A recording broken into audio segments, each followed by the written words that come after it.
Welcome to another episode of Mike Reads. Tonight we'll be continuing in our series on the complete Federalist Papers with Federalist number 38, which is the same subject continued from Federalist number 37, which was concerning the difficulties of the convention in devising a proper form of government and the incoherence of the objections to the new plan exposed. Before we get into this read, I just wanted to say that the reason that I normally would combine these two reads into one since this would complete it, but Federalist number 38 is pretty long, and so is Federalist number 37, and as you may notice, no microphone. That's because I'm trying out my new wireless lav mic system, and I have no idea what to expect. So instead of tainting the whole read, the whole combined read of these two, with potentially bad audio quality, or at least potentially audio quality that you guys don't appreciate, or with a visual aesthetic that you guys don't like, I figured I'd limit myself to just this one Federalist paper rather than the combined efforts of two. So without further ado, let's see how this works out. With Federalist number 38, the same subject continued, and the incoherence of the objections to the new plan exposed, which was written from the Independent Journal, Saturday, January 12, 1788, by James Madison, and addressed to the people of the state of New York. It is not a little remarkable that in every case reported by ancient history in which government has been established with deliberation and consent, the task of framing it has not been committed to an assembly of men, but has been performed by some individual citizens of preeminent wisdom and approved integrity. Minos, we learn, was the primitive founder of the government of Crete, as Zaleucus was that of the Locrians. Theseus first, and after him Draco and Solon, instituted the government of Athens. Lycurgus was the lawgiver of Sparta. The foundation of the original government of Rome was laid by Romulus, and the work completed by two of his elective successors, Numa and Tullius Hostilius. On the abolition of royalty, the consular administration was substituted by Brutus, who stepped forward with a project for such a reform which, he alleged, had been prepared by Tullius Hostilius, and to which his address obtained the assent and ratification of the Senate and people. This remark is applicable to confederate governments also. Amphictyon, we are told, was the author of that which bore his name. The Achaean League received its first birth from Achaeus and its second from Aratus. What degree of agency these reputed lawgivers might have in their respective establishments, or how far they might be clothed with the legitimate authority of the people, cannot in every instance be ascertained. In some, however, the proceeding was strictly regular. Draco appears to have been entrusted by the people of Athens with indefinite powers to reform its government and laws.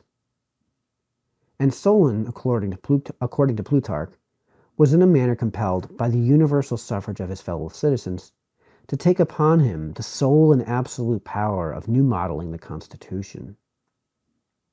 The proceedings under Lycurgus were less regular, but as far as the advocates for a regular reform could prevail, they all turned their eyes towards the single efforts of that celebrated patriot and sage, instead of seeking to bring about a revolution by the intervention of a deliberative body of citizens. Whence could it have proceeded that a people, jealous as the Greeks were of their liberty, should so far abandon the rules of caution as to place their destiny in the hands of a single citizen? Whence could it have proceeded that the Athenians, a people who would not suffer an army to be commanded by fewer than 10 generals, and who required no other proof of danger to their liberties than the illustrious merit of a fellow citizen, should consider one illustrious citizen as a more eligible dispository of the fortunes of themselves and their posterity than a select body of citizens, from whose common deliberations where wisdom as well as more safety might have been expected? These questions cannot be fully answered without supposing that the fears of discord and disunion among a number of counselors exceeded the apprehension of treachery or incapacity in a single individual. History informs us likewise of the difficulties with which these celebrated reformers had to contend, as well as the expedients which they were obliged to employ in order to carry their reforms into effect. Solon, who seems to have indulged a more temporizing policy, confessed that he had not given to his countrymen the government best suited to their happiness, but most tolerable to their prejudices. And Lycurgus, more true to his object, was under the necessity of mixing a portion of violence with the authority of superstition, and of securing his final success by a voluntary renunciation, first of his country and then of his life. If these lessons teach us, on one hand, to admire the improvement made by America in the ancient mode of preparing and establishing regular plans of government, they serve not less, on the other, to admonish us of the hazards and difficulties incident to such experiments, and of the great prudence of unnecessarily multiplying them.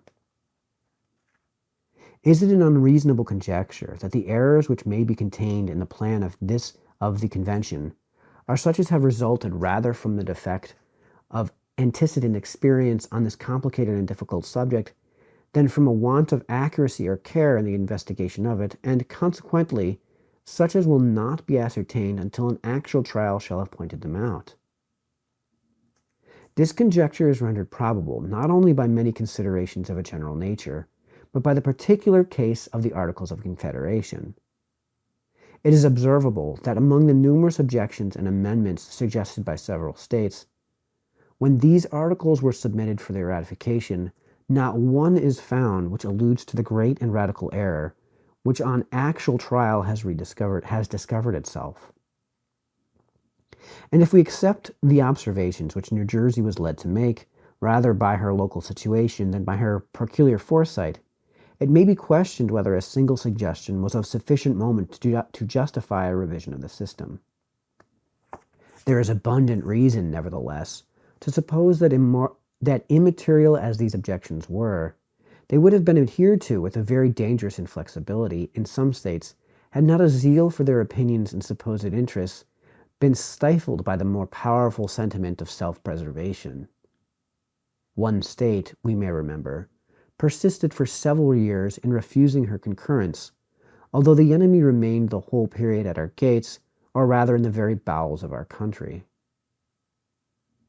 Nor was her pliancy in the end affected by a less motive than the fear of being chargeable with protracting the public calamities and endangering the event of the contest. Every candid reader will make the proper reflections on these important facts.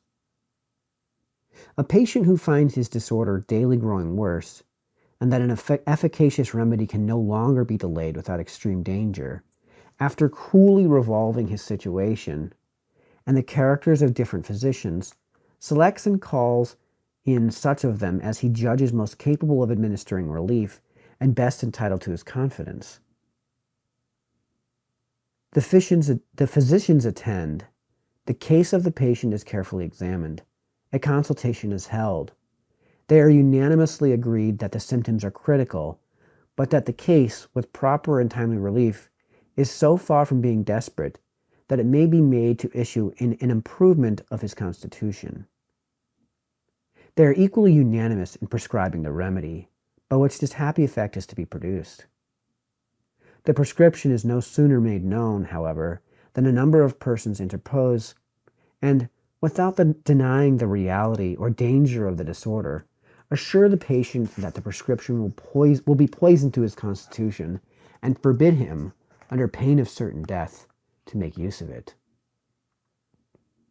Might not the patient reasonably demand, before he ventured to follow this advice, that the authors of it should at least agree among themselves on some other remedy to be substituted?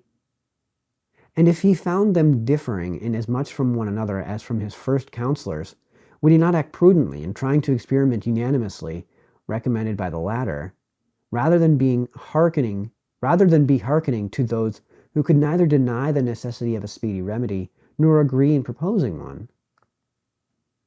Such a patient in such a situation is America at this moment. She has been sensible of her malady. She has obtained a regular and unanimous advice from men of her own deliberate choice. and she is warned by others against following this advice under pain of the most fatal consequences.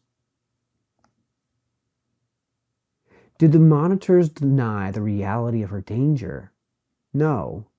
Did they deny the necessity of some speedy and powerful remedy? No. Are they agreed? Are any two of them agreed, and their objections to the remedy proposed, or in the proper one to be substituted? Let them speak for themselves. This one tells us that the proposed Constitution ought to be rejected because it is not a confederation of the states, but a government over individuals. Another admits that it ought to be a government over individuals to a certain extent, but by no means to the extent proposed. A third does not object to the government over individuals, or to the extent proposed, but to the want of a Bill of Rights. A fourth concurs in the absolute necessity of a Bill of Rights, but contends that it ought to be declaratory, not of the personal rights of individuals, but of the rights reserved to the states in their political capacity. A fifth is of opinion that a Bill of Rights of any sort would be superfluous and misplaced, and that the plan would be unexceptionable, but for the fatal power of regulating the times and places of election. An objector in a large state exclaims loudly against the unreasonable equality of representation in the state. An objector in a small state is equally loud against the dangerous inequality in the House of Representatives. From this quarter, we are alarmed with the amazing expense from the number of persons who are to administer the new government.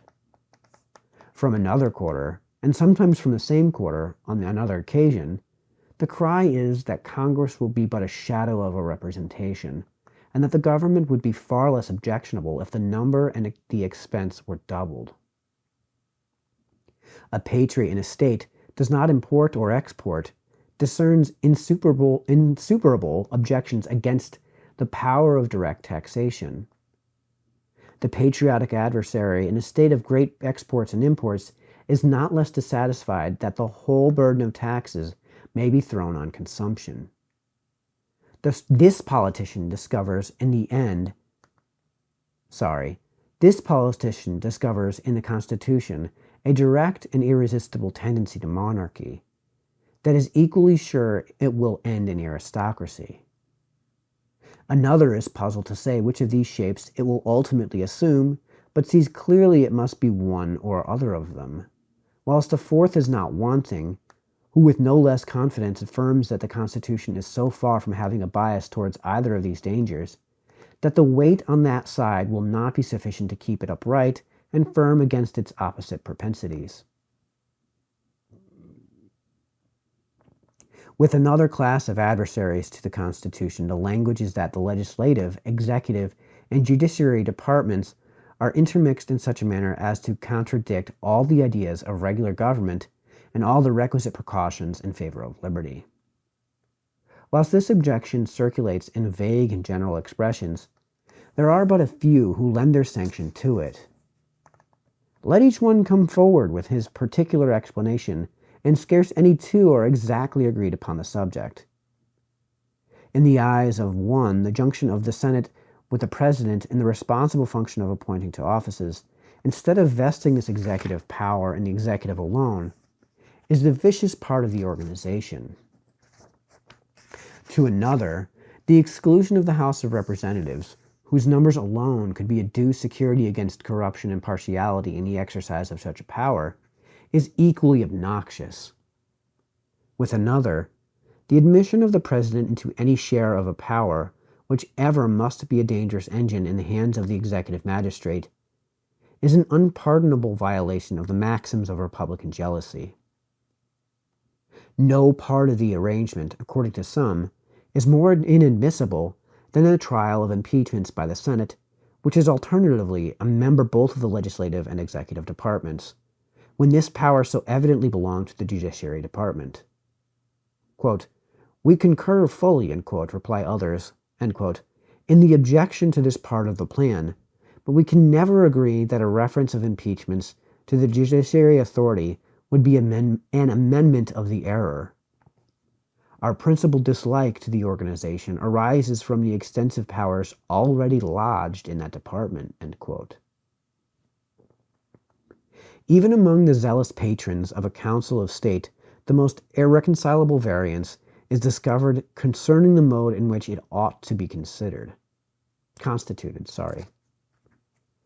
The demand of one gentleman is that the council should consist of a small number to be appointed by the most numerous branch of the legislature. Another would prefer a larger number, and considers it as a fundamental condition that the appointment should be made by the President himself.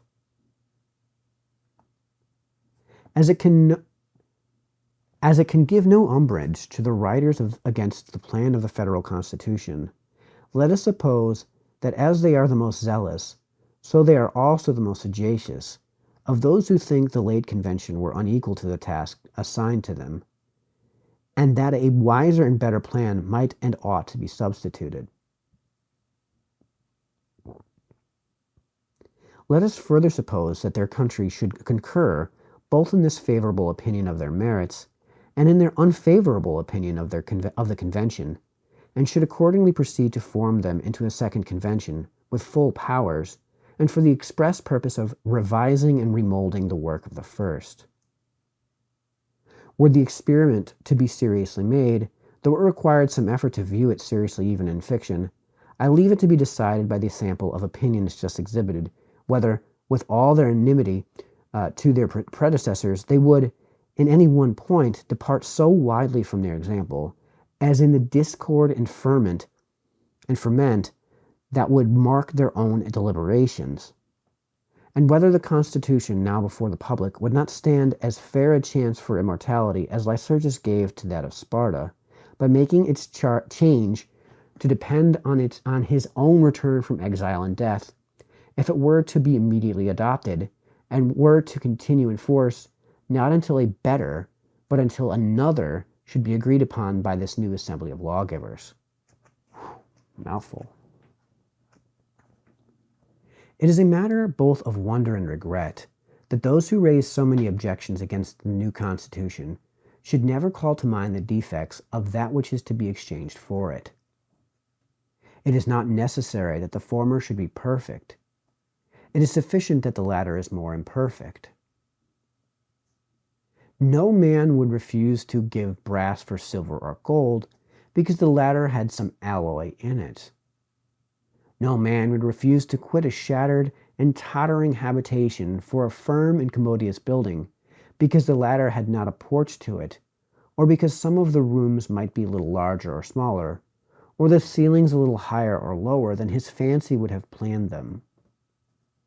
But waiving illustrations of this sort, is it not manifest that most of the capital objections urged against the new system lie with tenfold weight against the existing confederation? Is an indefinite power to raise money dangerous in the hands of the federal government?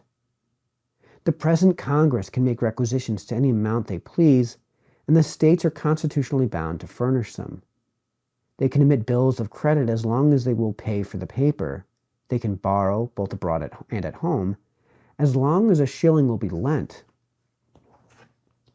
Is an indefinite power to raise troops dangerous? The Confederation gives to Congress that power also, and they have already begun to make use of it. Is it improper and unsafe to intermix the different powers of government in the same body of men? Congress, a single body of men, are the sole depositary of all the federal powers. Is it particularly dangerous to give the keys of the Treasury and the command of the army into the same hands? The Confederation places them both in the hands of Congress. Is a Bill of Rights essential to liberty? The Confederation has no Bill of Rights. Is it an objection against the new Constitution that it empowers the Senate, with the concurrence of the executive, to make treaties which are to be the law of the land? The existing Congress, without any such control, can make treaties which they themselves have declared, and most of the states have recognized, to be the supreme law of the land. Is the importation of slaves permitted by the new Constitution for 20 years? By the old it is permitted forever. I shall be told that however dangerous this mixture of powers may be in theory, it is rendered harmless by the dependence of Congress on the state for the means of carrying them into practice. That however large the mass of powers may be, it is in fact a lifeless mass. Then, say I, in the first place, that the Confederation is chargeable with the still greater folly of declaring certain powers in the federal government to be absolutely necessary, and at the same time rendering them absolutely nugatory. And, in the next place, that if the Union is to continue, and no better government be substituted, effective powers must either be granted to or assumed by the existing Congress, in either of which events the contrast just stated will hold good. But this is not all. Out of this lifeless mass has already grown an excrescent power which tends to realize all the dangers that can be apprehended from a defective construction of the supreme government of the Union. It is now no longer a point of speculation and hope that the Western Territory is a mine of vast wealth to the United States. And although it is not of such a nature as to extricate them from their present distresses, or for some time to come, to yield any regular supplies for the public expenses, yet must it hereafter be able, under proper management, both to effect a gradual discharge of domestic debt, and to furnish, for a certain period, liberal tributes to the federal treasury. A very large portion of this fund has been already surrendered by individual states, and it may with reason be expected that the remaining states will not persist in withholding similar proofs of their equity and generosity. We may calculate, therefore, that a rich and fertile country of an area equal to the inhabited extent of the United States will soon become a national stock. Congress have assumed the administration of this stock. They have begun to render it productive. Congress have undertaken to do more. They have proceeded to form new states, to erect temporary governments, to appoint officers for them, and to prescribe the conditions on which states shall be admitted into the Confederacy. All this has been done, and done without the least color of constitutional authority. Yet no blame has been whispered, no alarm has been sounded. A great and independent fund of revenue is passing into the hands of a single body of men who can raise troops to an indefinite number and appropriate money to their support for an indefinite period of time. And yet there are men who have not only been silent spectators of this prospect, but who are advocates for the system which exhibits it, and at the same time urge against the new systems the objections which we have heard.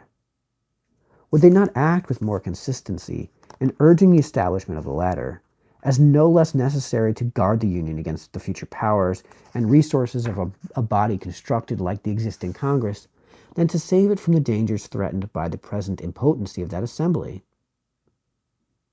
I mean not, by anything here said, to throw censure on the measures which have been pursued by Congress.